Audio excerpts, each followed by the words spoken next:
What's up? What's up? What's up? My Sagittarius family out there. Happy September. Happy Virgo season. I'm a Virgo. Gotta love it. Hope you guys are doing well. I'm getting these things done one by one.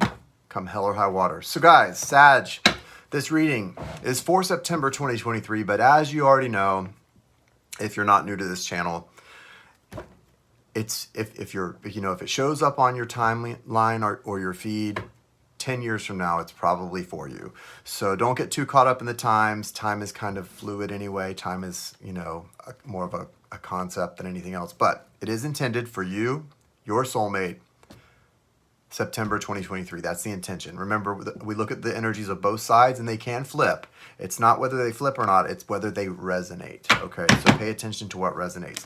Also, Sagittarius, while I shuffle here, let me tell you some things. I'm using the Rider-Waite deck for today, the good old-fashioned Rider-Waite. And part of the reason I'm using the good Rider-Waite deck is that my friend Jai from Channel for Grace and I are excited. I think you might already know this, but we're super excited. We're going to be doing a tarot class, a 9-week tarot course, beginning Thursday, September 21st. And we want you guys to join the course. And we're trying to make it affordable as possible and as easy to pay as possible. There is limited space, so you want to register ASAP if you want to get in on it. It's going to be super abundant, super amazing, super informative, immersive, very interactive. But I put the links in the description of this video. You can pay all at once and register, or you can make payments and register. They're both available to you in the description, just below where it says if you want to book a reading, to email me, which is what you should do if you want to book a reading. So there you have it, guys. I hope to see you September 21st with my friend Jai as we embark on this amazing journey into the depths of the history of tarot, the meanings of tarot, the esoteric meanings, the astrology impact, the numerology impact, everything, all right? Ancient Egypt, all of it. It's going to be really cool. Here we go. I'm going to say a quick intention and get this popping.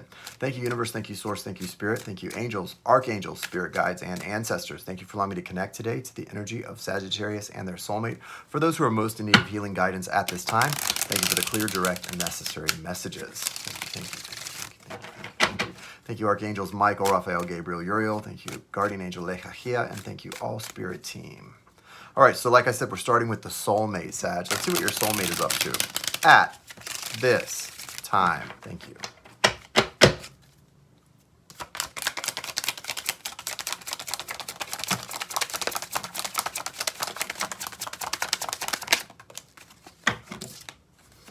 Wow. There's strong Cancerian energy coming through for you, Sagittarius. So if you are someone who has someone with strong Cancer placements in their chart, this could definitely be geared towards you. Lots of water here. Lots of water. Wow, your soulmate is doing something really well right now. This is interesting. So there are two energies crowning. Let me start with the foundation, actually. In their foundation, your soulmate has the World card. The world is the completion of the soul's journey. It's the end of a cycle, right? It's that balanced energy. So for some of you, you're dealing with someone who is coming to resolution, completion in some area of their life, whether it's a career, a romantic situation, a life goal. It could be as big as that or as small as,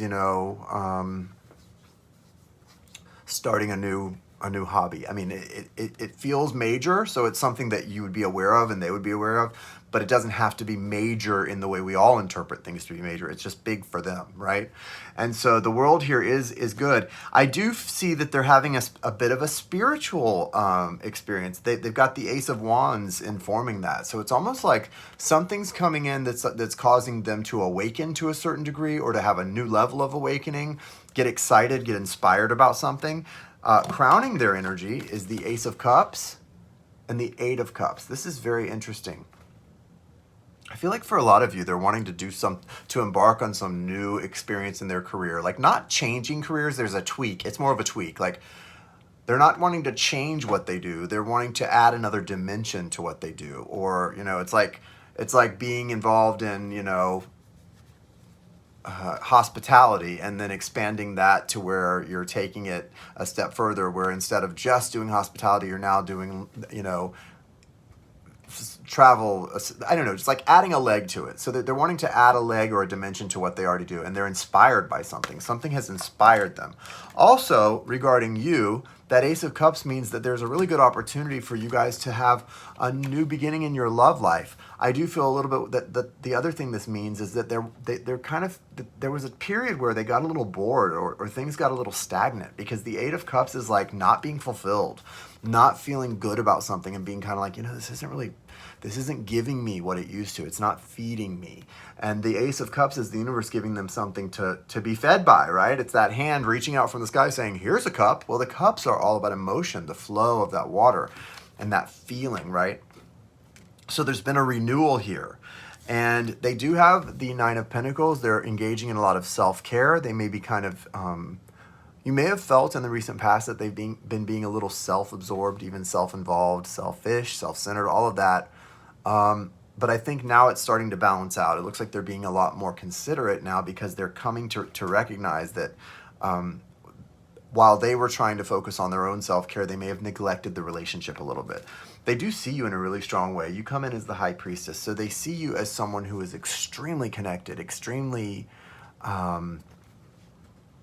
capable, maybe a little bit also closed off on your own, though, because that energy can be very solitary at times, okay? But look at this, 10 of Cups and 10 of Pentacles. Wow. Like, so they are at a point in their life where they're feeling very fulfilled about a lot of things. They're very happy with like their family life, their career, what it's bringing them. And they've got the Chariot card as the outcome. They're ready to move forward armed with all this. So they want to take all the good in their life and take it to a new level. They want to take it to another level. So this is interesting. Usually when you guys watch these soulmate readings, you're trying to find out what's going on with someone. I don't know how many of you this is going to resonate for, but I set an intention that it would resonate for those who most need it. So I hope it does, because this doesn't sound like someone who's in a big struggle. There are some definite changes in their life occurring, but they're at a great, like they are, they're feeling pretty empowered here, right? And for those of you who this does resonate for, good for you and them, right? Because they're ready to really move forward with you. I mean, there is a solitary energy in this Chariot card, but this is Cancerian energy that's emotional, and that wants to take that energy and all of that 10 of Cups, 10 of coins, and move it forward into something very abundant. So if you guys are together right now, this is great. This is an opportunity for you to really take your relationship to the next level. For some of you, it may be a time where you've been in separation, and now they're realizing they want to come back, because they're realizing they don't want to lose this, right? And that's what this Chariot is. They're coming back towards you. I don't see a lot else here. I mean, I do think with that Eight of Cups crowning this, that the soulmate is very much moving from a period of being a little unfulfilled in something to recognizing, okay, maybe I wasn't so unfulfilled. Maybe I am fulfilled. Maybe I am happy. And that's a good thing, right? That's what the world is here. It's a reawakening of passion, a reawakening of spirituality and passion, and a recognition that they have everything they really could ever want, and all they need to do is carry that with them and move forward. So I do like this for your soulmate, Sag. Let's look at your side of the street and see what you've been doing. What's up with the energy of Sagittarius, Sun, Moon, Rising, Venus, on their side of the street? Thank you, thank you, thank you, thank you, thank you, thank you, thank you. Show me Sag. What are they doing? What are they doing? Whoa.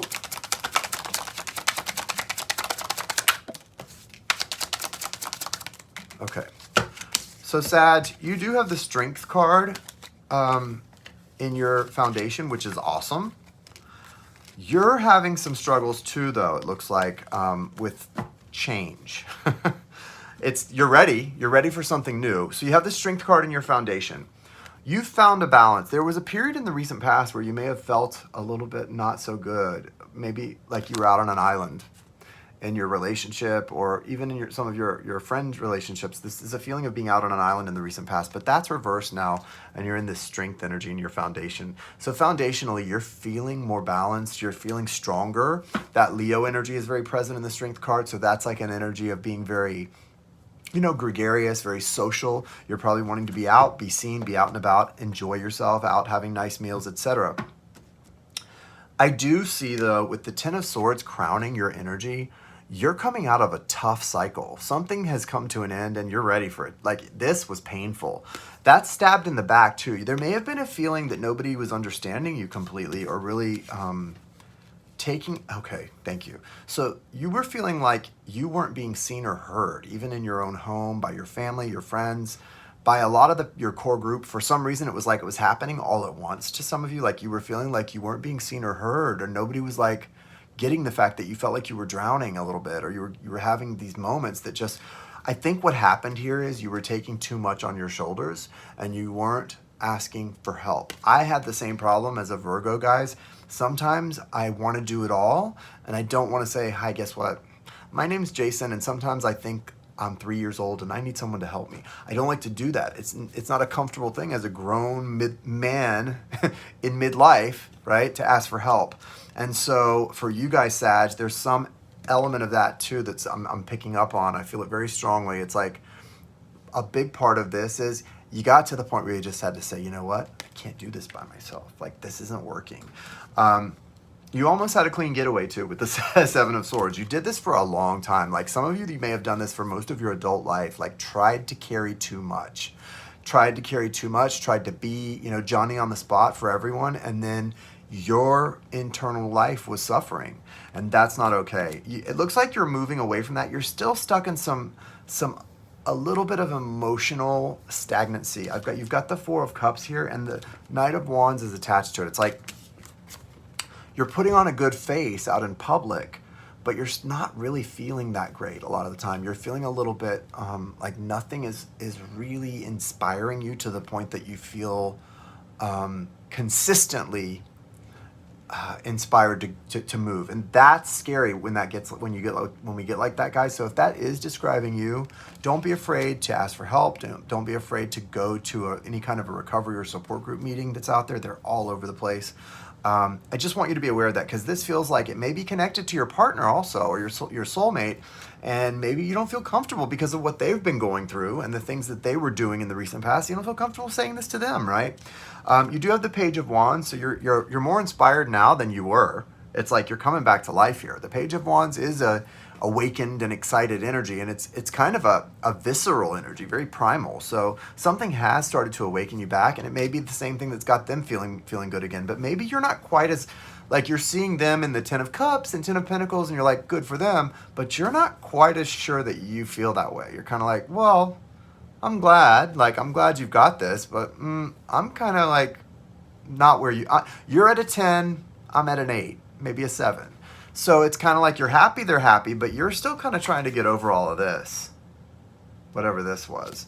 And I get that. Like, I have been there. So you do have a great outcome card, Sagittarius. You have the Eight of Wands. I mean, the Eight of Wands is fast healing, forward movement, communication. That's the key. Like, communicate. It seems like there is some communication issues between you and your soulmate that need to be dealt with. This is the guidance here, is like, as we go through September, don't be afraid to communicate, right? I mean, don't be afraid to do that. Don't be afraid to speak your emotional truth, because you're finding the balance that you need already foundationally. You're not going to say the wrong thing. You're never going to say the wrong thing. So trust yourself. So that's, I mean, I know that's not the most inspiring reading of the year, but it's pretty interesting. I think we got a lot touched on, and I hope it resonates for some of you. I'm going to pull an Animal Spirit Oracle card for you, your soulmate, and the connection as a whole. Let's see what we get. Sag, soulmate, connection. Whoa, what was that? The cat spirit. So a lot of you, this is like a long-term connection. Like, you've been dealing with this soulmate for a while. But it is time to heal, guys. It's time for some healing to come in. Wow. You got 2 cards, Sagittarius, for you. The Lion Spirit, and I think it's funny because you're in that Leo energy a little bit still with the Strength card. The Lion Spirit is card number 37. That's a 10. It's a 1 and a 0. You're at that 10 of Swords, but you're also at the excitement of a new beginning. So be generous of spirit is your guidance. This is all about that lion energy. Don't just be generous of spirit, but to be generous of spirit, you have to recognize yourself as the lion, right? I can't just say, yeah, be generous of spirit. No, in order to be to feel comfortable giving like that, you have to first recognize who you are. Like, remember who you are, Simba. Remember in The Lion King when his father's ghost appears, his spirit appears, little Simba, and he says, remember who you are, Simba, because Simba's the Lion King. He's the king, the future king. Well, remember who you are, Sagittarius. Like, you're the lion spirit here. You are the king. Like, you got this. You are the king of the jungle, hey? You got this. Like, you can be generous of spirit, even with someone who maybe hasn't been so generous of spirit with you, because why? You're the lion. And you have the capacity to forgive and also hold space for them while they're being selfish. And you can go, you know what? I'm the lion. I got this. You're in a spiritually advanced place, okay? You do also have the parrot spirit. Watch your words. Parrot spirit's all about, speak your truth, but do it with consideration, compassion. Come from a place of emotional truth with a little like frosting of compassion. Frost it with compassion. Card number 45, that's a 9. So you're coming to a point, you're at the end of the communication issues with your soulmate. It's going to get easier from here on out. You're going to, the 9 is like, it's done. It's almost over. You're almost over the hump. You just have to focus on honest, compassionate, considerate communication. Honest being the most important, those other two being pretty important too. But that's going to get you guys through. Your soulmate has the wasp spirit. Sometimes life stings. So they've been stinging a little bit, like not intentionally, but I think because they were kind of banging up against something, they weren't quite happy with where they were. And now they are coming into like more of an appreciation of everything and you, and they're kind of at the same. What's beautiful is you're both at the same place. They've got the 10 also, the 1 and the 1 and the 10. The ending and the beginning, right? It's that Scorpio energy of death, rebirth, change. You're both in a great energy of change together, okay? But would a lion ever swat at a wasp? Why bother? If the wasp stings you in a really sensitive spot, it's still going to hurt. But why bother swatting at a wasp? You have to have compassion for that person. And you see they can be much more than a wasp because they're your soulmate. But when they're in that energy, it's like you just have to have compassion and be generous of spirit. Your connection, though, has the cat spirit, which is beautiful. I always think of how cats have 9 lives. This is a long connection. It's been going through many cycles, and there's more to come. But it says, claim your independence. So I think it's a time in this connection with your soulmate that you both are autonomous, that you stay connected and you support each other, but you also are autonomous and have your own lives and support each other in your own separate ventures too. Card number 13. So that's all about healing, the need for sometimes taking time to oneself. You also, behind that foundationally, you have I want to mention the snake spirit, time to heal, 55. Lots of change and healing on the agenda for Sagittarius and their soulmate for the month of September 2023. Thank you so much, guys. Namaste. I hope you have a lovely rest of your week and weekend. And I'll talk to you guys soon. Email me if you would like to get a personal reading. Like, subscribe if you're not subscribed. Leave a nice comment. Thanks, guys.